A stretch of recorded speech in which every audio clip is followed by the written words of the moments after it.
All right. Interesting stuff there. Makes you want to go, Well, today's program is a timely one in regards to what we're living through a little bit right now. And we're glad to have Greg Stinnett here with us from the hospital. And I want to tell you a little bit about Greg. Greg is the director of pharmacy at Hamilton Medical. He's been a pharmacist for over 32 years. He's been with Hamilton Medical Center since 1999. He's been the director there since 2014. He is a graduate of the University of Georgia College of Pharmacy, but he bleeds Tennessee orange, having been born and raised in Ocoee, Tennessee. He's a graduate of Emerging Leaders Institute and Leadership Dalton Whitfield. Lived in Dalton since 1989 with his wife Ann, a retired teacher in Dalton City in Whitfield County School System. And he has two children, Sarah and Sawyer, who were born at Hamilton Medical Center and are graduates of Dalton High School. Let's give Mr. Stinnett a warm Rotarian welcome.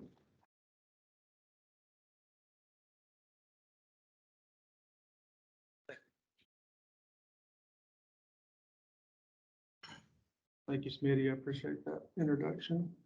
Good afternoon. I appreciate the opportunity to come and talk to you today about how Hamilton Medical Center and the pharmacy benefits Northwest Georgia. I'll start with an overview of the services offered by the pharmacy. The benefit of our patients start in the hospital and then continue beyond that. So I'll briefly touch on our services. Patient safety is fundamental in all that we do at Hamilton. It's the number one priority of Hamilton Medical Center is patient safety. The benefits of our community start there and then goes on to discharge to either home or one of our local rehab or long-term care facilities. We have a highly trained staff in the pharmacy. We have technology and innovation, and we use all of this to ensure that patients receive their 5 rights of medication administration. That's that the right patient gets the right drug and the right dose via the right route at the right time.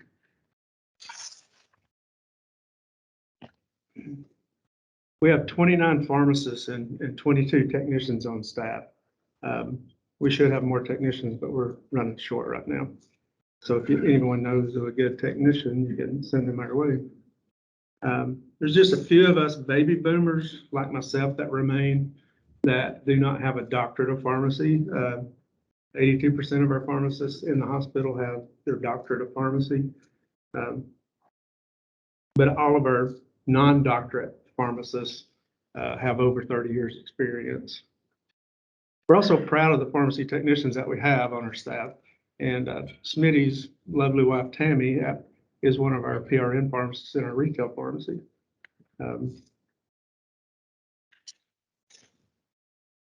Hamilton Healthcare has been a leader of adding technology for the betterment of healthcare in Northwest Georgia for a long time.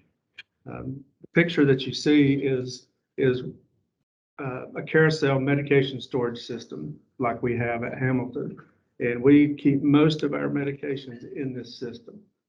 This allows us to utilize barcode scanning when we receive drugs into the system, when we dispense drugs out of the system to ensure accuracy. It helps us maintain inventory levels. It allows automatic reordering from our wholesaler when we get to a certain par level in our system. So we depend on it quite a bit.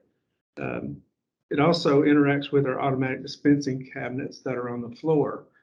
We have at least one cabinet on each nursing unit, and these cabinets are utilized by nursing to get their medications instead of waiting for the pharmacy to dispense them. We have a separate management system that we use for our controlled substances. All of these systems allow us to track any transaction that comes in or out of that system. So it helps to track errors. It helps to track discrepancies, and it also helps deter diversion. The automatic, go back one, please. Sorry. This is automatic dispensing cabinets that we have on the nursing units. These allow nurses to get drugs easily and quickly. Our computer system's attached to them, so they are able to get what they need in a timely manner. Also, it has barcode scanning technology to for the accuracy to make sure that they're getting the right medication for the right patient. And we also have IV clean rooms, and these are USP standard clean rooms that have to be certified based on air and surface sampling and air exchanges, pressures, and temperatures. These clean rooms allow us to have the confidence that what we're mixing is free from contamination. We also have some negative pressure rooms that protect our associates when we're mixing hazardous drugs like cancer drugs, chemo, and it also helps to keep that from migrating into non-hazardous areas.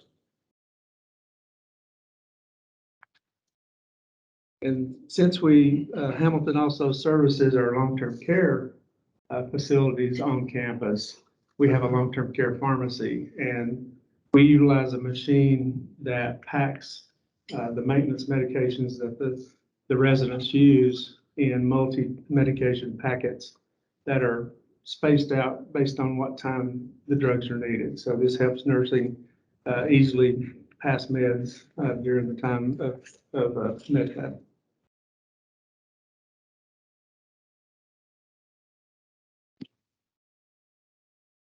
We've recently gone through a computer conversion. We've had electronic medical record for a while, but we've gone through another conversion back in October. But this allows almost 100% of our physician orders now come through an electronic means. You've all seen prescriptions that are illegible, and pharmacists used to take great pride in being able to decipher those hieroglyphics. I'm sure Charles has seen quite a few of those.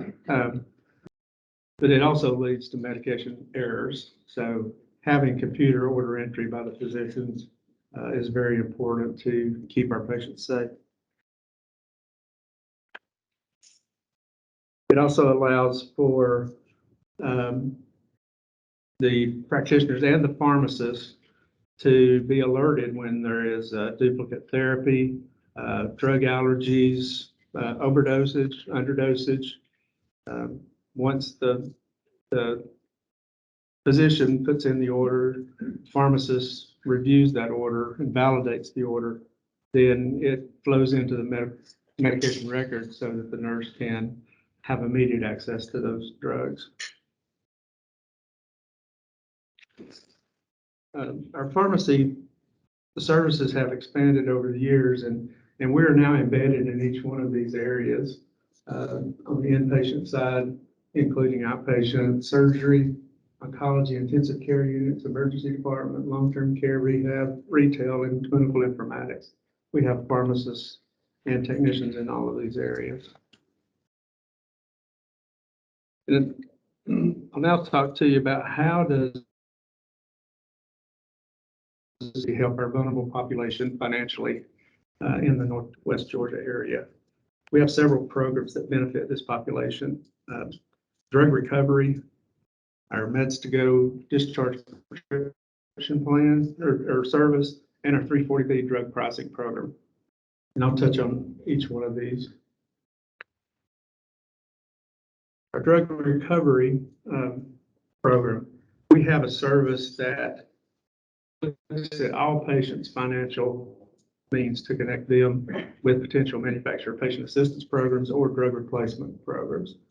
It's extremely important to patients who are who have financial difficulties, especially in our People's Cancer Institute, where a lot of these cancer drugs are very expensive, costing the patient thousands of dollars.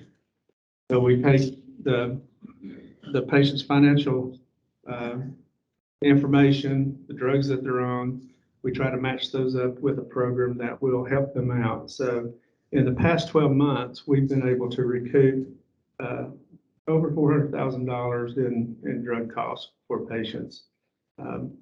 And that since 2016, when we started this program, we've recouped over $2 million. Now, each charge that's aligned with one of those drugs that we recover is credited to that patient's account and removed from their bill. So it financially helps them receive their treatments. We have our medication, our medication prescription service. This allows patients who are going home to receive a 30-day supply of discharge prescriptions. We offer this to all patients, no matter what their financial situation is. We have technicians who deliver these to the patient's bed. They make the sale exchange at the bedside. We also have indigent and charitable prescriptions available. Next, please. In the past 12 months, we've filled over 4,400 prescriptions in our indigent program. And this is people who are deemed indigent by our case managers or our transition of care team. And this is drugs that aren't available through a charitable distributor. That's a true cost of the system of over $25,000. For our charitable medications, we have assistance from the Dispensary of Hope, and the Dispensary of Hope is a medical distributor that originated at St. Thomas Hospital in Nashville, and it started as one physician who went to local physicians and requested their unused samples, and he tried to match those samples up with local patients who had a need for those samples so that you didn't have loss of medication. And that's turned into a nationwide distribution network. So what started as a one physician in a local area now has 216 access sites.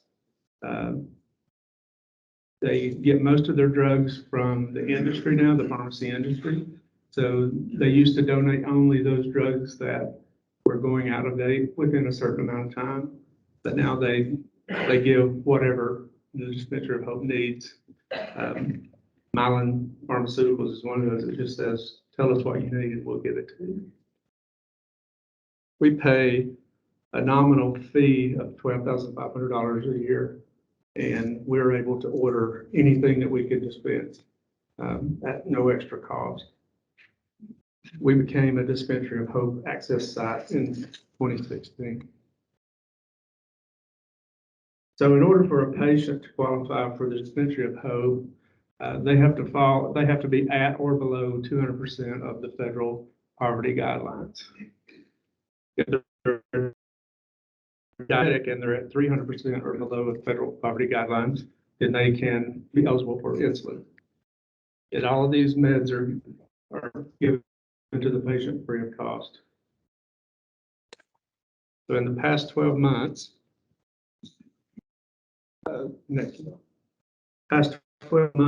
we filled over 1,500, almost 1,500 prescriptions through the Dispensary of Hope at a cost savings of $94,000.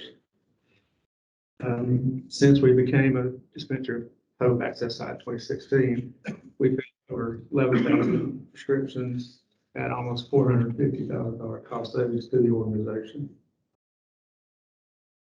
The 340B program, it's a federal program that allows for not-for-profit hospitals that are safety nets like Hamilton to purchase drugs at reduced pricing. And this allows these hospitals to stretch scarce federal dollars so that we can provide more services to our vulnerable population. And this includes some of our medication services that we're talking about. All outpatients at Hamilton Medical Center are 340B eligible. That doesn't mean that they're all financially, have financial situations. We're able to utilize any drug that we use on the outpatient side and buy that drug back at 340B pricing, which gives us cost savings that we can then turn around and use it to help out subsidized healthcare, our indigent medications, other services that we couldn't do without that savings. In the past 12 months, we have over $6 million in drug cost savings through the 340B program. That's still. Yeah, there it goes. That still falls short of what our uncompensated care is that Hamilton gives, but it does relieve a lot of the cost associated with indigent care.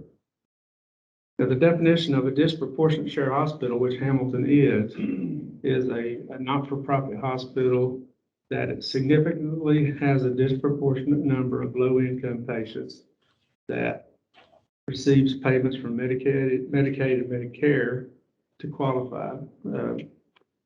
The percentage must exceed 11.75%. Hamilton is currently at 15.38%. So with the poverty rate of Whitfield County, our numbers continue to stay above what is the minimum requirement.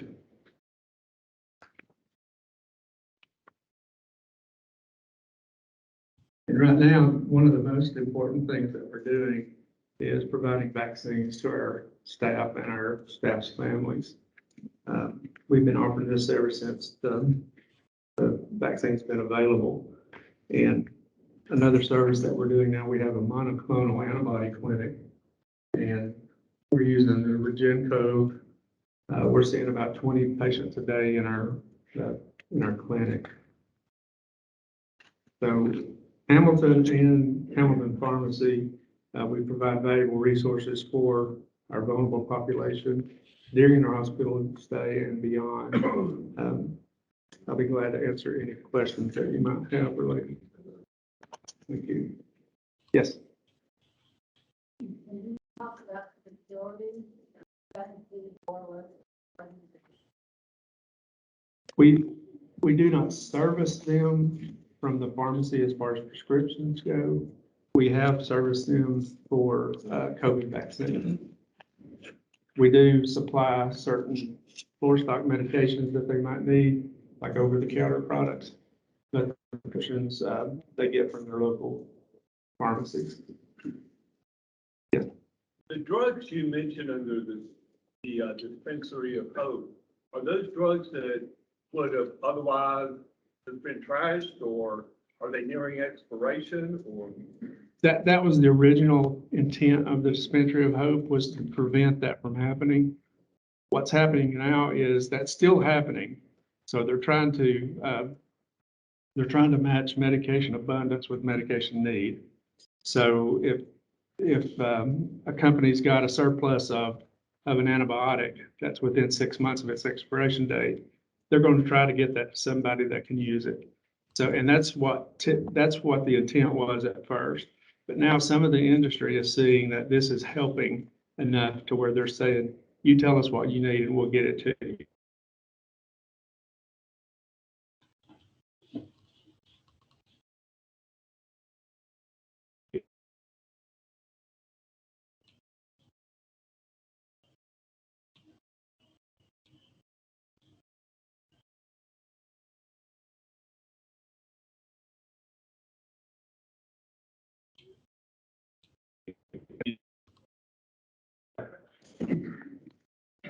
I can't speak on that as far as whether I know it's true or not. I know that drug companies price things to get back their research and development dollars that they put into that product. So whatever it costs them to get that product to market, they'll base their selling price that way. But insulin is expensive, and a lot of the newer insulins that are the basal insulins that you just take one dose a day are very expensive. There's no generics, so that's one of the problems with for diabetics at this time.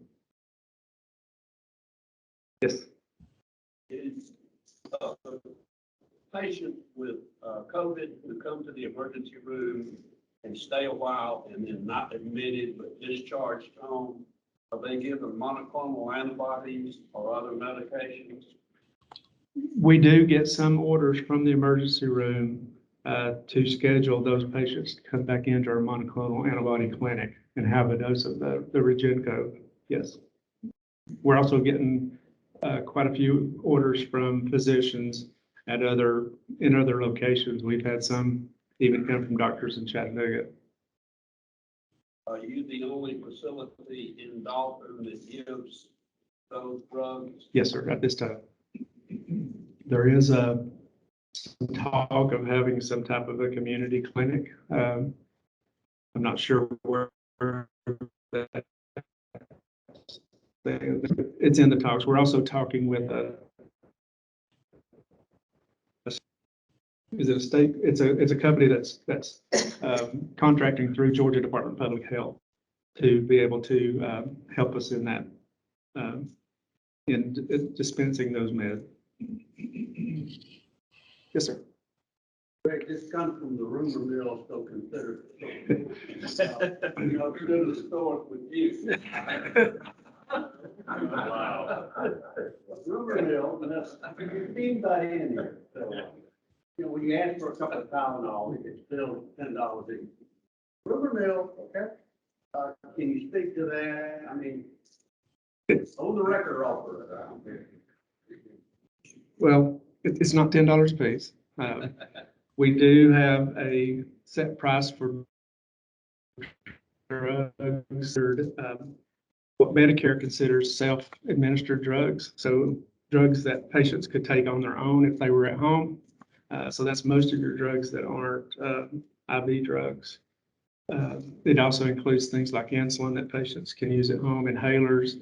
So we have on those drugs that are considered self-administered drugs, we do have a certain formula that we use to price those drugs so that it's not as expensive as it used to be. Because Medicare will not pay for a self-administered drug while a patient's in the hospital if they're listed as an observation patient. If they're inpatient, they will pay, but if they're listed as an observation patient, they will not pay. And it's up to the patient to pay for that. So we have made accommodations to make that less cost on the patient.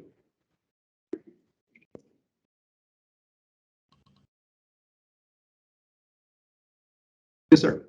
With the arrival of the booster shot, the third shots for COVID-19, I'm assuming you would recommend getting those as soon as they're available. Yes, sir. to the public. I would. That's last I heard it, mid to late September. September 20th is what they're saying right now. That's when that will start. There's still debate about whether it's going to be for everyone to start with, or if it's going to be for the immunocompromised to start with, like we did rolling out the original vaccine. Thank you very much. Great. Great. Thank you. At the risk of sounding awful, I'll tell you that I had a health episode this summer. I went to our hospital, and without the risk of sounding like a salesman, they were incredible.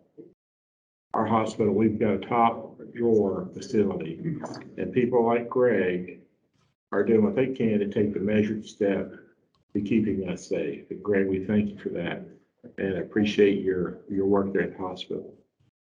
A couple of things I'd like to do. First, Tim Scott, if you come forward for a second. And Greg, if you grab one of those little yellow bags right there. Tim, grab your yellow bag. You got a little homework. I want you to open it right now. We're going to present them. I don't know how many of y'all know my wife. She's sweet as honey. I married her. And she says, I want to start making something for Rotary. I said, well, knock yourself out. So she did. And she made him a Christmas ornament with the Rotary seal on there. And it's something for them to have. And of course, we're still going to do Greg, we're going to be presenting a book in your honor at our local library for your presentation today. But you're welcome. And I'll tell Tammy you said thank you too. But you're welcome. And we're thankful for Tim's presentation last week and Greg, yours today. Next week, our presentation is Dr. Mike Uten from Whitfield County Schools. Will be here with us to talk to us about the status of Whitfield County right now. A couple last little things to make sure I don't forget. Jason mentioned earlier about our golf tournament. Everybody say golf tournament. Golf tournament. We want everybody in the golf tournament because we're raising money for scholarships. Right, that's why we're doing all that. So we definitely need your help with that. And I will say this, I'll go one step further. Even if you're not a golfer, but if you want to just make a donation to our scholarship programs, that's really what it's going for.